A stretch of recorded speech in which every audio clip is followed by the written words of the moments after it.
Hello everyone, welcome to my channel chem master by Neeraj Mahajan.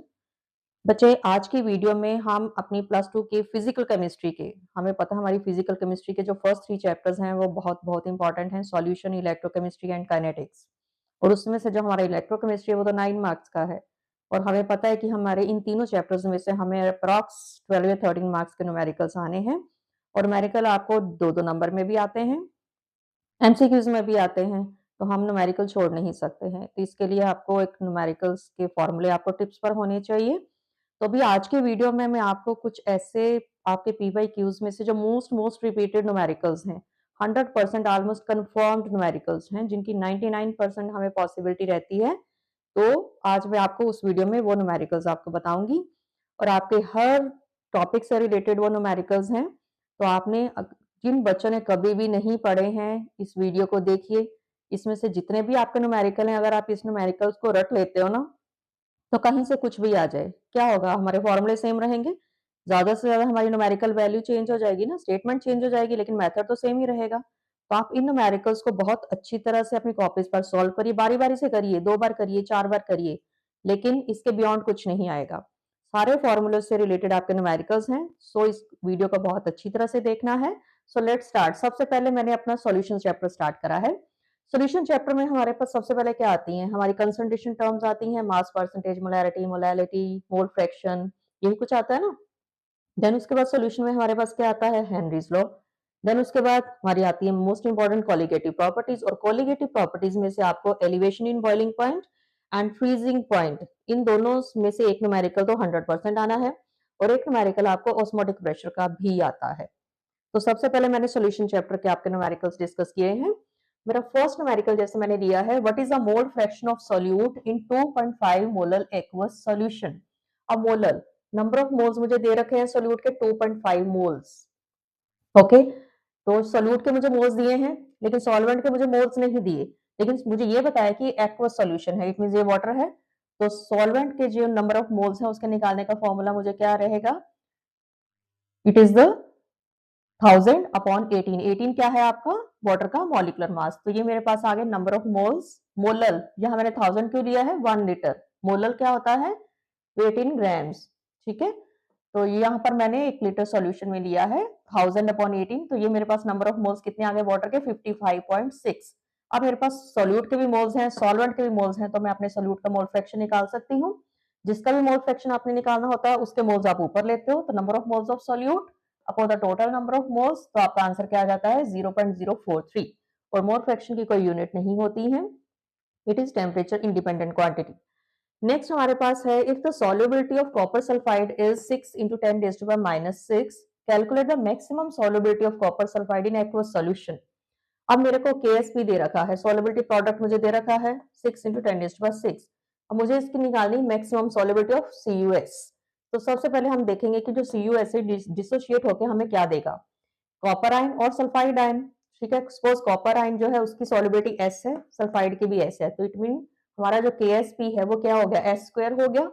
KSP की value मुझे दे रखी है, इसमें से अगर मुझे S निकालना है तो S इज इक्वल टू, मुझे इसका रूट लेना पड़ेगा।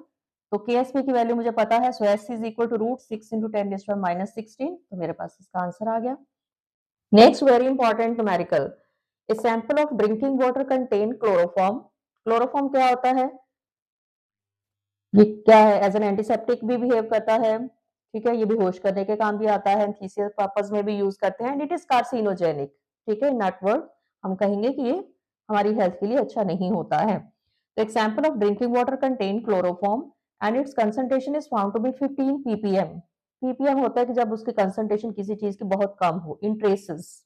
ठीक है, so it is in traces by mass. Express this concentration in mass percentage and also determine the molality. ये हमारा क्वेश्चन है। तो सबसे पहले तो मुझे क्लोरोफॉर्म जो मेरा पीपीएम में दे रखा है मुझे उसकी मास परसेंटेज निकालनी है।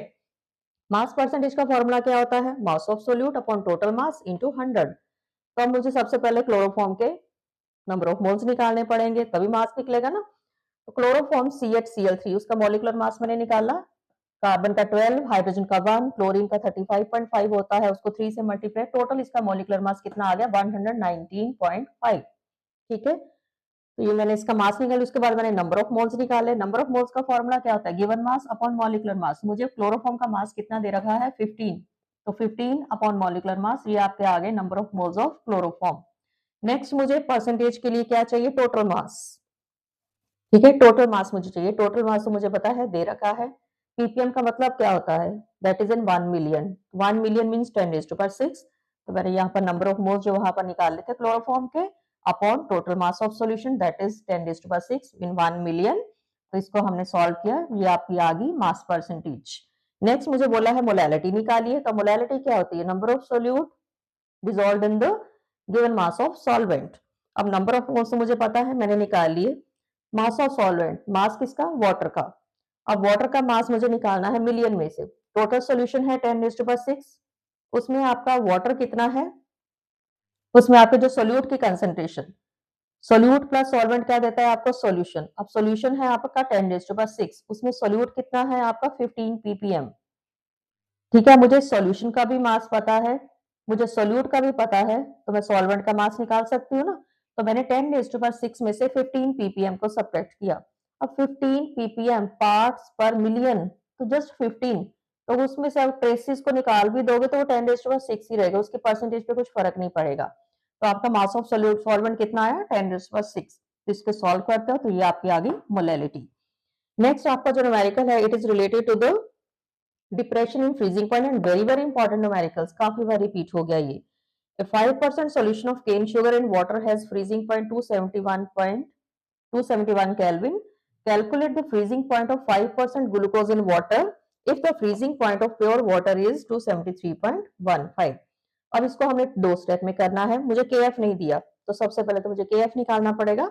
तो सबसे पहले मैं केस लेती हूँ केन शुगर के लिए। हमें पता है depression in freezing point is equal to molar depression constant into molality.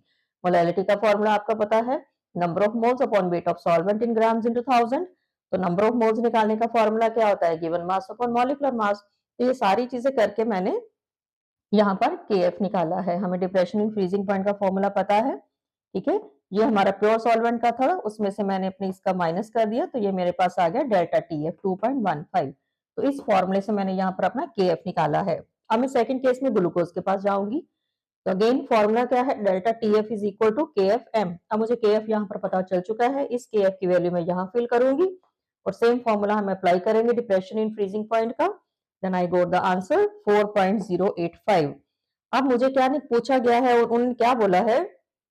Calculate the freezing point of 5% glucose in water if the freezing point of pure water in is this much. Glucose in water means solution. मुझे freezing point किसका निकालना है? Solution का। अब मुझे solution का freezing point कैसे पता चलेगा?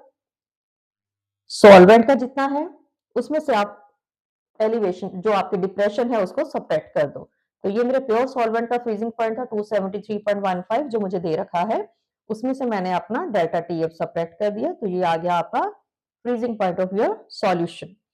नेक्स्ट जो आपका न्यूमेरिकल है, it is related to the osmotic pressure. Osmotic pressure से रिलेटेड हर बार आता है। एंड वन मोर थिंग, जितने भी न्यूमेरिकल्स आएंगे आएंगे आपके एनसीईआरटी से, इसके बियॉन्ड आपको कुछ नहीं आएगा। तो ऑस्मोटिक प्रेशर का फॉर्मूला क्या है? पाई, पाई उसका सिंबल होता है, pi is equal to CRT. C क्या है? कंसंट्रेशन। कंसंट्रेशन क्या होती है? Number of moles in the given volume. तो मैं सी की जगह पर एन अपॉन वी भी लिख सकती हूँ। आर क्या है? आपका गैस कांस्टेंट, और इसकी वैल्यू क्या है? 8.314 पास्कल में है, तो 10⁻³ पास्कल। आर आपका हो गया, टी आपका एब्सोल्यूट टेम्परेचर है, हमें कितना दे रखा है? Calculate the osmotic pressure in pascal of 1 gram polymer. मुझे पॉलीमर का मास दे रखा है 1 ग्राम, और उसका मॉलिक्यूलर मास भी मुझे दे रखा है 185,000, और मुझे नीचे क्या दे रखा है? इन 450 मिलीलीटर ऑफ वाटर। अब यहाँ पर आपको 450 मिलीलीटर दिया है, वेट ऑफ सॉल्वेंट मिलीलीटर में है, तो आप इसको लीटर में कन्वर्ट करोगे 450 अपॉन 1000। ठीक है, आपने इसको लीटर में कन्वर्ट करना है। अब यहाँ पर आपका फॉर्मूला क्या बन गया? Pi is equal to n upon V R T. तो चलिए हम सारी वैल्यूज यहाँ पर फिट करते हैं। सबसे पहले मैंने नंबर ऑफ मोल्स निकाले हैं। नंबर ऑफ मोल्स क्या है? Given mass upon molecular mass. मुझे पॉलीमर का मास 1 ग्राम दिया है, मॉलिक्यूलर मास मुझे 185,000 दिया है, तो यहाँ से मैंने नंबर ऑफ मोल्स निकाल लिए। अब जब हमने सारी वैल्यूज फिल कर दी यहाँ पर, तो आपका आंसर क्या जाएगा? 30.96 पास्कल। तो ये आपके कुछ 5 न्यूमेरिकल्स हैं जो आपके सॉल्यूशन चैप्टर्स में से हैं, और हर एक आपके टॉपिक से रिलेटेड है। और इन्हीं टॉपिक से रिलेटेड आपको न्यूमेरिकल्स आने हैं। मोलैरिटी आ सकती है, मोलैलिटी आ सकती है, आनी है, पता है 100% आनी है। एमसीक्यूज में भी आते हैं इसके क्वेश्चन। हेनरीज लॉ से रिलेटेड आपको क्वेश्चन जो न्यूमेरिकल, छोटा सा न्यूमेरिकल 1 मार्क में आ जाता है। हेनरीज लॉ क्या कहता है? The partial pressure of gas is directly proportional to its mole fraction, so P is equal to KHX। इससे रिलेटेड भी आपको एक न्यूमेरिकल आना ही आना है।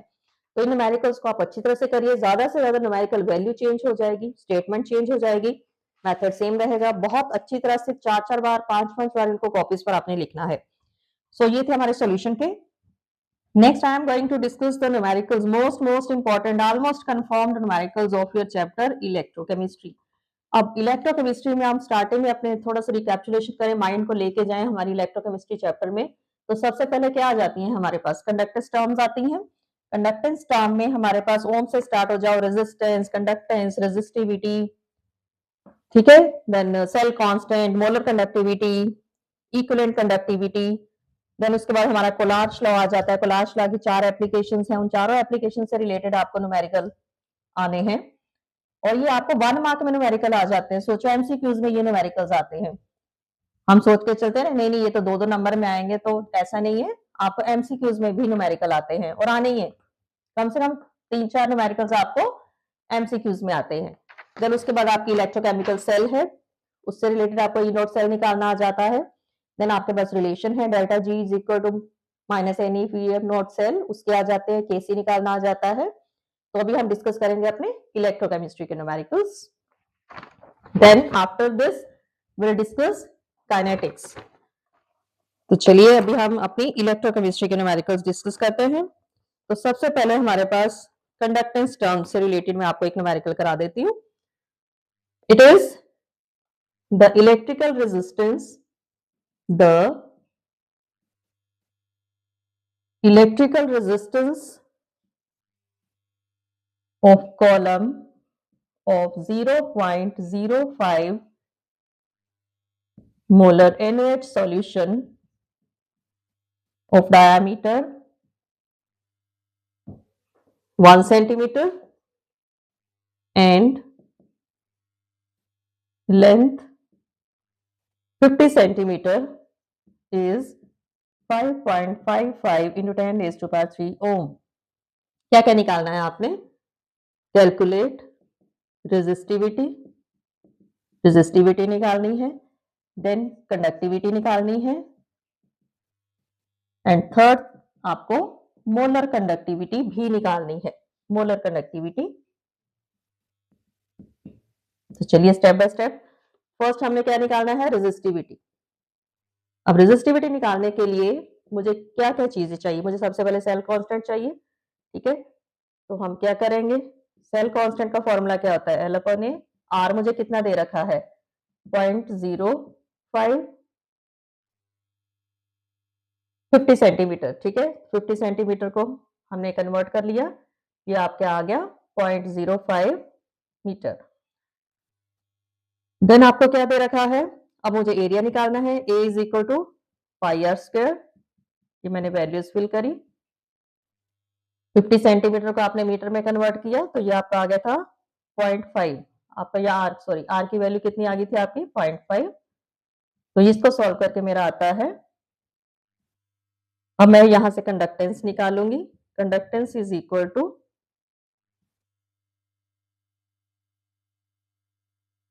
ठीक है, ये मेरी आ गई यहाँ पर कंडक्टेंस। अब रेजिस्टिविटी के लिए क्या है? रेजिस्टिविटी का फॉर्मूला क्या आ जाएगा?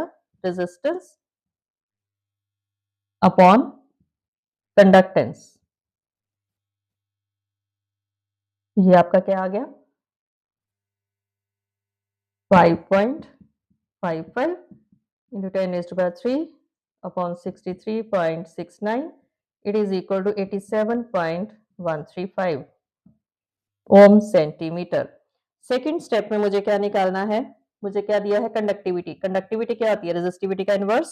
सो इट इज 1 अपॉन 87.135। ये आपका सोल्व करके आता है 1.148 into 10 raise to power -2 siemens centimetre inverse. Third मेरे से क्या बोला गया है? Molar conductivity. Molar conductivity is equal to kappa, that is conductivity into 1000 upon concentration. Concentration क्या है आपकी? मोलैरिटी, ठीक है। और ये मुझे कितनी दे रखी है,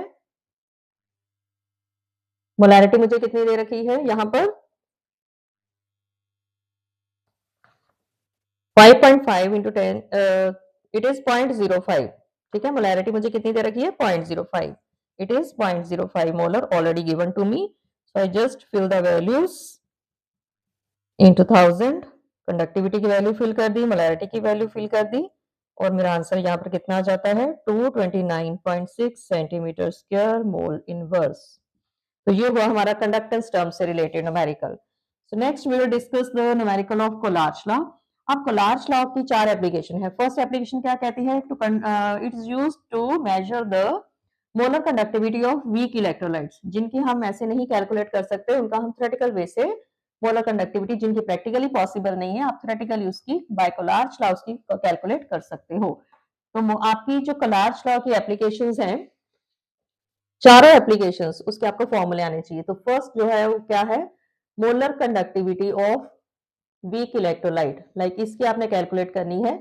तो इसके लिए आपका फॉर्मूला क्या रहेगा, आपको इसके फॉर्मूला पता होना चाहिए, ठीक है। Sodium acetate plus molar conductivity of HCl minus molar conductivity of NaCl। तो इससे रिलेटेड आपको न्यूमेरिकल आ सकता है। सेकेंड एप्लीकेशन क्या है हमारी, degree of dissociation, it is used to calculate degree of dissociation, it is a molar conductivity at any concentration, molar conductivity at infinite dilution. Third हमारा formula क्या है, it is used to calculate dissociation constant, dissociation constant के लिए हमारा formula क्या जाता है 1 minus alpha. तो ये तीनों ही फॉर्मूलेज बहुत बहुत इंपॉर्टेंट हैं और ये आपके 1 मार्क के न्यूमेरिकल आने हैं, ठीक है। अगर आपको अल्फा नहीं दी तो आप पहले अल्फा कैलकुलेट करोगे, कंसंट्रेशन है, ठीक है, तो आप इसके निकाल सकते हो। नेक्स्ट जो आपका इंपॉर्टेंट न्यूमेरिकल है that is calculate cell potential, calculate cell potential at 298 kelvin. Given क्या है, गिवन हमें क्या दे रखा है mg, changes to mg2 positive, और इसकी कंसंट्रेशन है 0.001 मोलर, सॉल्ट ब्रिज कॉपर, और कॉपर जो है इसकी कंसंट्रेशन मुझे कितनी दे रखी है 0.001 मोलर। फिर मुझे ई नोट वैल्यूज दे रखी हैं, mg की है -2.37 and E note value copper की है +0.34 वोल्ट। अब क्या करेंगे, हमारा फर्स्ट स्टेप, सबसे पहले मुझे ई नोट सेल कैलकुलेट करना है। तो ई नोट सेल का फॉर्मूला क्या होता है, ई कैथोड माइनस ई एनोड। सबसे पहले इसका 1 मार्क्स, जब भी आपको कोई भी न्यूमेरिकल आता है सबसे पहले आपने फॉर्मूला लिखना है, बिकॉज हर एक फॉर्मूले का आधा नंबर है। अगर फॉर्मूला नहीं लिखते स्टेप वाइज मार्किंग तो आपका वो आधा नंबर कट हो जाएगा। तो सबसे पहले आपने ई नोट सेल निकालना है, तो इसको हम निकालते हैं। ये आपका आज आ गया 2.71। उसके बाद हमें नर्न्स इक्वेशन अप्लाई करनी है। E cell very very important, Nernst equation का न्यूमेरिकल आपको 2 या 3 में भी आ जाता है, किसी भी हाल में आपने ये छोड़ना नहीं है, ठीक है। आई होप कि नर्न्स इक्वेशन तो सबको आती है।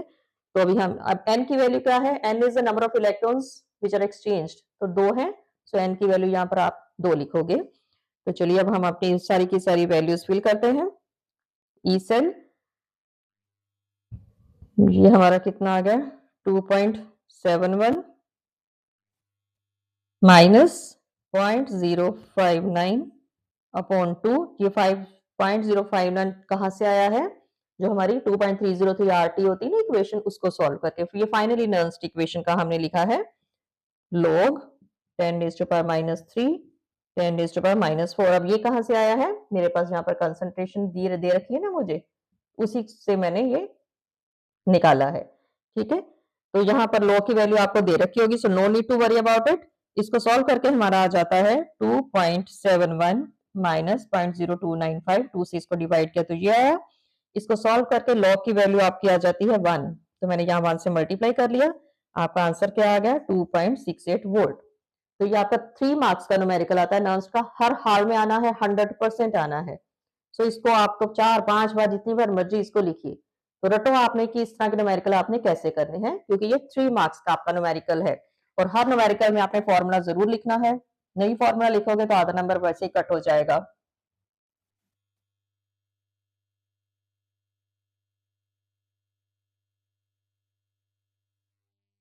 देन उसके बाद हमारे पास इस चैप्टर में ये तो हो गया हमारा नर्स से रिलेटेड। हमारे इस चैप्टर में हमारे पास कुछ रिलेशंस भी हैं, ठीक है। तो लाइक जैसे मेरे पास एक न्यूमेरिकल है, calculate free energy change for the reaction. Delta G note calculate करने का है और रिएक्शन आपको दे रखा है mg plus cu2 positive give rise to mg2 positive plus cu। E nought cell भी आपको दे रखी है, it is 2.71 volt faraday, 1 faraday is equal to 96500, ये भी दे रखा है। अब हम फॉर्मूला लगाएंगे। फॉर्मूला क्या होता है हमारा, n F E nought cell. अब ई नोट सेल वो भी मुझे दे रखा है, तो everything is given to me, so just I will fill the values. So it is -2 मुझे कैसे 2 कैसे आया, एन की वैल्यू मुझे कैसे पता चली, क्योंकि 2 इलेक्ट्रॉन लॉस हुए हैं, 2 इलेक्ट्रॉन का गेन हुआ है। सो 2 इंटू 96500, ये आपकी फैराडे की वैल्यू है, ये आपकी ई नॉट की वैल्यू है। इसको सारे को सॉल्व करते हो तो इट इज 523030 जूल। अब जूल में है तो इसको आपने किलो जूल में कन्वर्ट करना है, तो ये आपका आ गया किलो जूल पर मोल। तो ये थे हमारे कुछ इलेक्ट्रोकेमिस्ट्री के numerical. And one more numerical जो आपको एमसीक्यूज में आना है, रिलेटेड टू द फैराडेज, ठीक है, फैराडे लॉज के रिलेटेड। तो उसका एक न्यूमेरिकल हम कर लेते हैं, like how many coulomb of electricity required for first oxidation of 1 mole of FeO से Fe2O3 बनाना है। Second, reduction of 1 mole of MnO4 negative से Mn2 पॉजिटिव। Very simple. कैसे करना है, फर्स्ट लिखा है oxidation of 1 mole of Fe, iron की oxidation. सबसे पहले तो आयरन की यहाँ पर Fe2 है, इसकी ऑक्सीडेशन में लॉस, इसने एक और इलेक्ट्रॉन लूज करा तो ये हो गया आपका Fe3, एक ही इलेक्ट्रॉन लूज करा है। तो 1, जितने भी इलेक्ट्रॉन आपके निकले हैं या ऐड हुए हैं, आपने उसको फैराडे के साथ मल्टीप्लाई करना है। तो इसका हमारा आंसर क्या आ गया, कितनी इलेक्ट्रिसिटी चाहिए, 96500। सेकंड में मेरे से क्या पूछा है, रिडक्शन ऑफ MnO4 नेगेटिव। अब सबसे पहले तो मैं अपने इसमें से Mn की ऑक्सीडेशन स्टेट निकालूंगी, तो इसमें मेरे Mn की ऑक्सीडेशन स्टेट कितनी आती है, +7।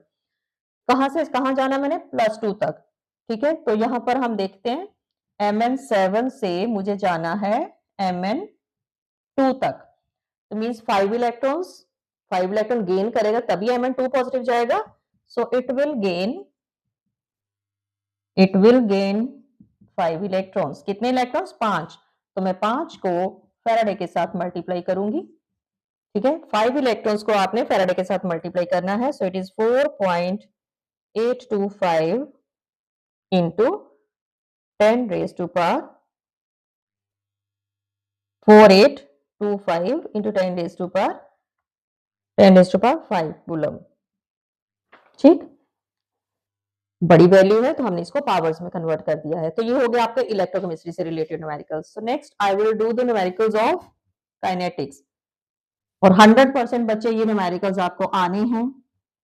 हम ये नहीं बोलते कि इनमें से यही वैल्यूज लिखी होंगी, ये नहीं है। 5 की जगह 3 आ सकता है, 3 की जगह 2 आ सकता है, न्यूमेरिकल वैल्यूज चेंज कर सकते हैं ना, बट इन्हीं मेथड से रिलेटेड आपको न्यूमेरिकल आने हैं। अगर आप ये 10-15 न्यूमेरिकल कर लेते हो ना, डेफिनेटली आपको एग्जाम में जितने भी न्यूमेरिकल आएंगे you will be able to solve it. कोई ये नहीं कह सकता कि मुझे न्यूमेरिकल नहीं आते हैं। तो इस वीडियो को बहुत अच्छी तरह से देखना है, 4-4 5-5 बार इन न्यूमेरिकल्स को आपने रटना है। तो नेक्स्ट हमारा थर्ड चैप्टर जो है दैट इज केमिकल काइनेटिक्स। तो हम उससे रिलेटेड हर टॉपिक से रिलेटेड करते हैं। फर्स्ट हमारा आता है रेट ऑफ रिएक्शन से related, the decomposition of ammonia on platinum surface. हमें पता है डीकंपोजिशन अमोनिया का क्या है, फर्स्ट ऑर्डर रिएक्शन है, is first order reaction. what are the rates of production of N2 and H2. If K is 2.5 into 10 raised to power minus 4 mole inverse litre second inverse. अब हमें क्या दे रखा है, ammonia की decomposition. तो चलिए हम सॉल्व करते हैं। कैसे करना है, सबसे पहले तो अमोनिया डीकम्पोज हो गया, हमें क्या दे रहा है N2 प्लस 3H2, हमने इक्वेशन लिख ली है। अब रेट ऑफ रिएक्शन, उसका एक्सप्रेशन क्या होता है आपको अच्छी तरह से आना चाहिए। रिएक्टेंट की कंसंट्रेशन डिक्रीज करती है, प्रोडक्ट की कंसंट्रेशन इंक्रीज करती है। तो मैं यहाँ पर इस इक्वेशन का रेट ऑफ रिएक्शन लिख रही हूँ। माइनस का साइन लगाया है बिकॉज कंसंट्रेशन अमोनिया की डिक्रीज होगी। प्रोडक्ट के आगे हमने प्लस का साइन लगाना है बिकॉज उसकी कंसंट्रेशन बढ़ जाती है। अब क्योंकि ये जीरो ऑर्डर रिएक्शन है तो R इज इक्वल टू के, ठीक है। फॉर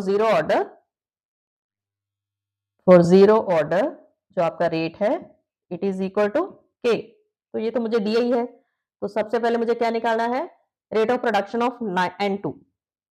तो मैं सबसे पहले निकालूंगी rate of production of nitrogen. So क्या आ गया, क्योंकि के बराबर है तो सेम हमें ऑलरेडी दे रखा है सब कुछ, so no need to worry. फिर हम निकालेंगे rate of production of hydrogen. Rate of production of hydrogen, अब हाइड्रोजन का 3 है तो इसको हम 2.5 को 3 से मल्टीप्लाई कर देंगे, जितनी भी इसकी वैल्यू है। It is 7.5 into 10 raised to power minus 4। ठीक, तो एक न्यूमेरिकल आपको ये आना है, और ये आपको एमसीक्यूज में आते हैं 1 मार्क में। सोचो, हमें लगता है कि पता नहीं कितने बड़े न्यूमेरिकल्स हैं, पता नहीं कैसे आ जाएंगे, बट जी हमें 1 मार्क में आ जाते हैं न्यूमेरिकल्स। अगर 2 में भी आते हैं तो सबलेट करके आ जाते हैं 1 में। तो किसी भी हाल में इनको आपने छोड़ना नहीं है बिकॉज 1 जो एक नंबर भी हमारे लिए बहुत प्रीशियस है। नेक्स्ट हमारा न्यूमेरिकल जो है वो हाफ लाइफ से रिलेटेड है, और ये आपको आने ही आने हैं। ए फर्स्ट ऑर्डर, बहुत बार ये रिपीट हो चुके हैं। A first order reaction takes 40 minute for 30% decomposition. Calculate T half। ठीक है, कैसे सॉल्व करेंगे। अब फर्स्ट ऑर्डर है, फर्स्ट ऑर्डर का फॉर्मूला क्या हो गया, K is equal to 2.303 T log initial concentration upon final concentration. ठीक है, हमें पता है। सपोज हमारी लेट्स इनिशियल कंसंट्रेशन हमारी क्या है, इनिशियल कंसंट्रेशन हमने मान ली A। फाइनल कंसंट्रेशन हम निकालते हैं। फाइनल कंसंट्रेशन क्या है, उन्होंने 30% डिकम्पोज हो गया, means A minus A into 30%। इसको सॉल्व करते हैं तो ये आ गया 0.70A। तो मैं इसकी वैल्यू फिल कर देती हूँ, 2.303 T log A upon 0.70A, ये आ गया। इसको आप सॉल्व करते हो तो 2.303, टाइम कितना दे रखा है मुझे T 40 मिनट, मैंने यहाँ पर 40 लिख दिया है। इसको लॉग लेते हो, लॉग की वैल्यू आपको एग्जाम में दे रखी होंगी 0.1549। तो यहाँ पर आपकी के की वैल्यू कितनी आ गई है, 8.92 into 10 raised to power minus 3 metre minute inverse. अब मुझे निकालना है टी हाफ। तो फर्स्ट ऑर्डर के लिए टी हाफ का फॉर्मूला क्या है, 0.693 अपॉन के की वैल्यू आपने निकाल ली, तो अब कोई टेंशन ही नहीं है। के की वैल्यू फिल कर दो, 8.92 इंटू 10 raised to power, ये आपका आ गया 77.7 मिनट। ठीक, ये आपका हाफ लाइफ से रिलेटेड था question. Next very very important जो आपका न्यूमेरिकल है, the rate constant for first order reaction is 60 per second. How much time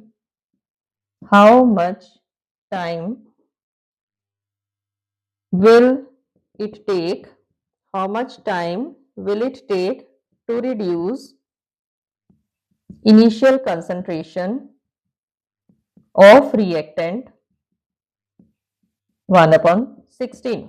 ठीक है, again same initial concentration suppose करिए, suppose it is a, initial concentration a that is equal to जो a नोडा हमने फॉर्मूले में लिखा है। फाइनल कंसंट्रेशन जिसको आप ए बोलते हो वो कितनी है 1/6। चलिए हम इसको फिल करते हैं अपने फॉर्मूले में। K is equal to 2.303 T log A nought upon A। तो 2.303 टाइम मुझे दे रखा है 60 log A अपॉन 16। तो ये इसको हमने किसका log लेना है? log 16 का। log 16 की वैल्यू आती है 1.204। तो इसको मेरा सॉल्व करके कितना आ गया? 2.303 अपॉन 60 इंटू 1.204 दैट इज इसको सॉल्व करके आता है 0.046 सेकेंड। ठीक है, इस तरह के न्यूमेरिकल भी बहुत बार आ गया। एंड ये जो अभी है इट्स वेरी वेरी इंपॉर्टेंट, बहुत ही बाहर आ गया, हर बार ही रिपीट होता है। Show that time required for 99% completion of reaction is twice the time required for 90% of reaction। कैसे करेंगे? अगेन सबसे पहले तो फॉर फर्स्ट ऑर्डर फॉर्मूला लिखिए 2.303 के टाइम का formula T is equal to 2.303 upon K log A nought upon A। ये हमें फॉर्मूला पता है फर्स्ट ऑर्डर का। तो चलिए अभी पहले 99 फोर दो केसेस है ना मेरे पास, एक 99 के लिए एक 90 के लिए। तो पहले मैं 99 के लिए चलती हूँ। इसके लिए मुझे फाइनल कंसंट्रेशन निकालनी है। और फाइनल कंसंट्रेशन क्या है? A minus A into 99 upon 100। इसको सॉल्व करते तो क्या आ जाता है? 0.01 A।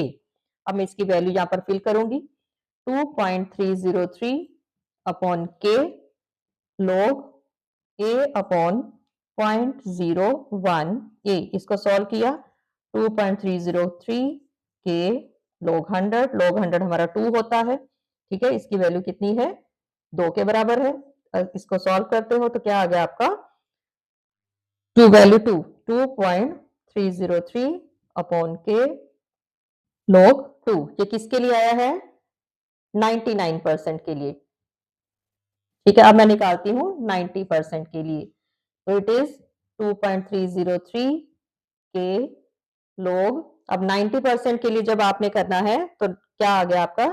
A upon 0.1 A। 90% के लिए A इंटू 90 अपॉन 100, तो ये आपका 0.1 A आ जाता है। तो वही वैल्यू मैंने यहाँ पर फिल की है। देन 2.303 log लिया मैंने। log किसका लेना है? अभी आपने log 1 का लेना है। ठीक है, यहाँ पर आपका log 10 कितना हो गया? log 10। और log 10 की वैल्यू क्या होती है? 1। ठीक है, यहाँ पे दे रखी होगी, so no need to worry. 2.303 upon K log 1। अब मेरे पास दो स्टेटमेंट आ गई, एक मेरे पास ये आ गई 99 के लिए और एक मेरे पास आ गई 90 के लिए। सपोज ये आपकी इक्वेशन 1 है और ये आपकी इक्वेशन 2 है। Now divide equation 1 by 2। Divide 1 by 2। First equation को सेकंड से डिवाइड कर दो। फर्स्ट इक्वेशन मेरी ये है, सेकंड मेरी ये है। जब आप इसको डिवाइड करोगे तो ये सारी चीजें कट गई। ठीक है, ये कट गया, ये कट गया, log भी कट गया। क्या रह गया मेरे पास? T 99% upon T 90% is equal to 2/1। तो यहां से आपका क्या आ गया? T 99% is equal to 2 T 90%। जहां पर हमने सॉल्व कर लिया, यही हमसे पूछा गया था। Now one more numerical is left which is very very important related to the Arrhenius equation। ठीक, वो आपका 3 मार्क्स का न्यूमेरिकल आता है। तो अगर वो न्यूमेरिकल आता ही आता है, 100% आना है, तो सबसे पहले आपको आर्हीनियस इक्वेशन लिखनी होती है। ठीक है, देन उसके बाद आप उसका फॉर्मूला लिखिए। तो आर्हीनियस इक्वेशन वैसे भी आपको 4 ऑप्शन दिए होते हैं, which is the right Arrhenius equation. ऐसा एमसीक्यूज में काफी बार ये क्वेश्चन आपका रिपीट हो गया है। तो Arrhenius equation is very very important. Activation energy निकालने का हमारा वो फॉर्मूला है। तो एक न्यूमेरिकल हम अपना एक्टिवेशन एनर्जी से रिलेटेड हम अभी करेंगे। So your question is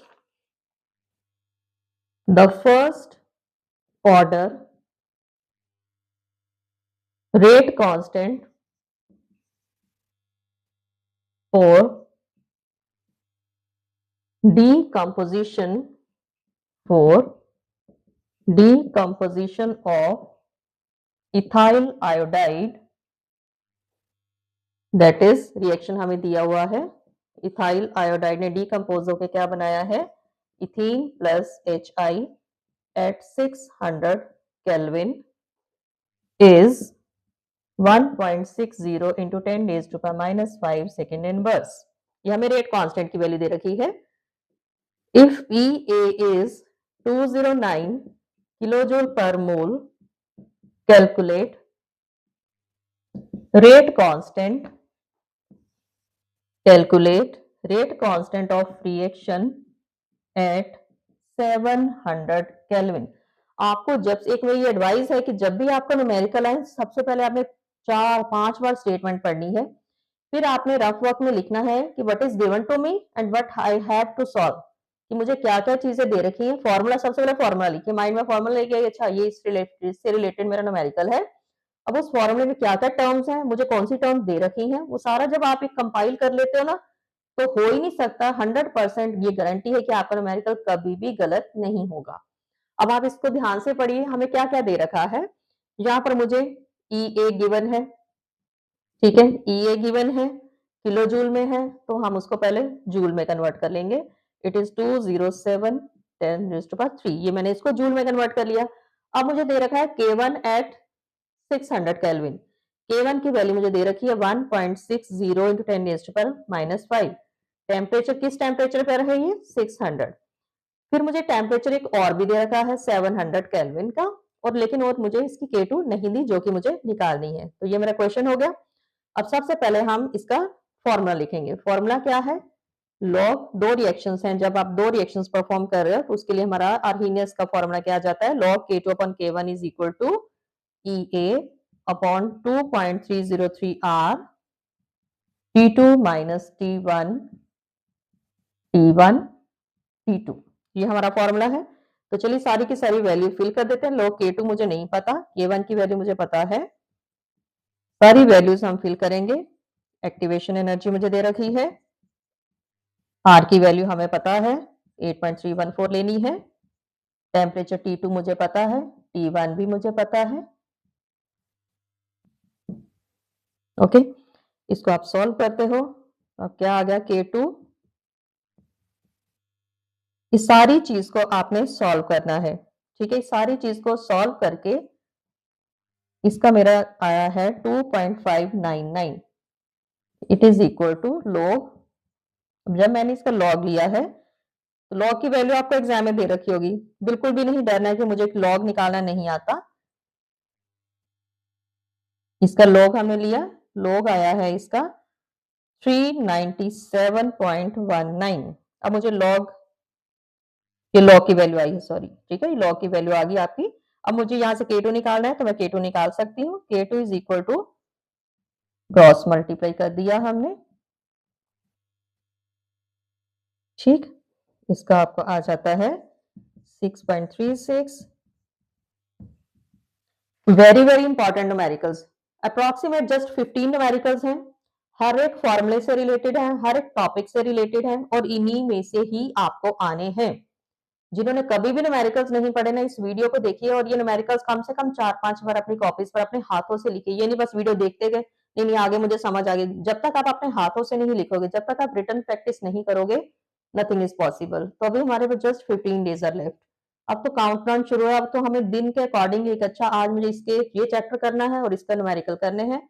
morning में आप करिए, एक स्ट्रेटेजी अडॉप्ट करिए कि मॉर्निंग में आपने ये 2 घंटे में अगर ये चीज पढ़ी है, तो इवनिंग में आपने सेल्फ टेस्ट लेना है. आपने उसका सेल्फ टेस्ट दो, ठीक है. खुद ही क्वेश्चन को पूरा का पूरा आप लिखो अपने हाथों से, फिर आपको बड़ी आसानी से पता चल जाएगा कि अरे नहीं, कि अभी मैं कहाँ स्टैंड कर रहा हूँ, स्टिल मुझे ये चीज जो है वो भूल रही है. तो आपको उसको फर्दर रिवाइज करने की जरूरत है. रात को बैठिए, रात को 2 घंटे और लगाइए, उसको चीज को फिर से रिवाइज करिए. तो I hope it's very very useful video for you. Thanks for watching my video. Like, share and subscribe also.